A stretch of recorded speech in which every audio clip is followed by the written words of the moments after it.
приятели! В днешното видео ще пробваме някакви различни неща с нашия гост Фрея.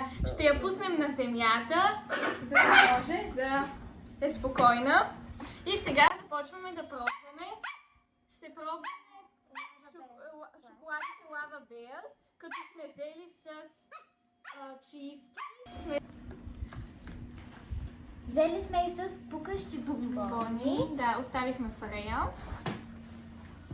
И сме взели много специални напитки. Марката има и бомбони, можете да ги пробвате. Казват се... ще ви ги оставим. Да, долу в описанието. И започваме добре с шоколадите. Първо ще отворим този.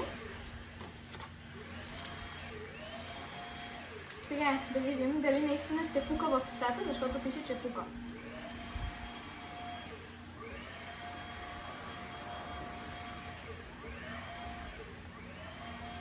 Да. Не пука много, но пука. Ето така ми изглежда. Аз му давам 10 по 10. Добро е. На мен харесва.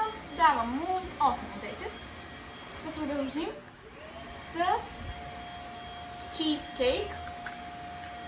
Ягодов чизкейк бомбоните. Добре. Ще дадем.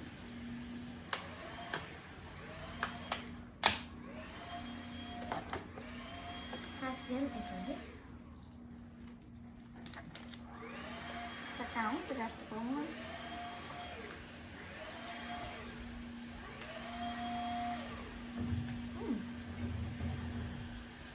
Има някакво ягодово сладко. Този ми харесвам повече. Давам му 8.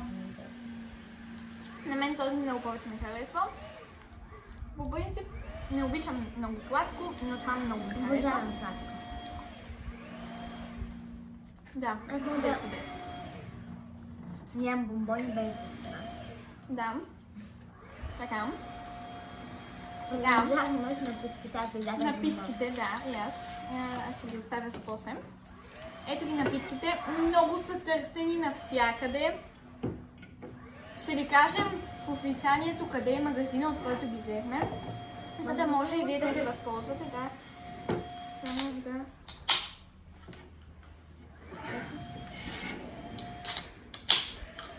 Бе, аз може да ще се го сипя в чашка. Да, и аз ще го сипя в моята чашка. Ето. Бързо се е препълнена.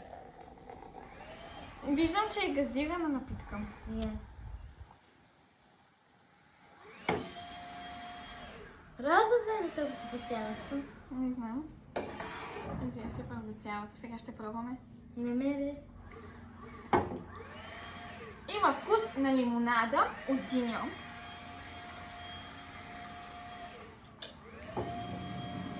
Очаквах повече, наистина. Има сок от лимон. На мен ми... Може би е използван подсладител от диня, сложена е сода. На мен е като Може да е това. Да, има и малко усещане и на ягода, но... Аз давам 10 от 10. На опаковката давам 9, защото е много такава сладичка. А пък на мирис ми е като някакво гориво. На мен мирис пак не ми харесва просто. Това е оса. На мен аз му давам оценка 7 от 10. Приятно е, но не е за всеки.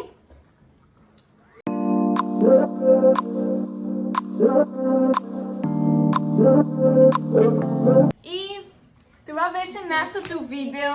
Абонирайте се на канала. Довиждане!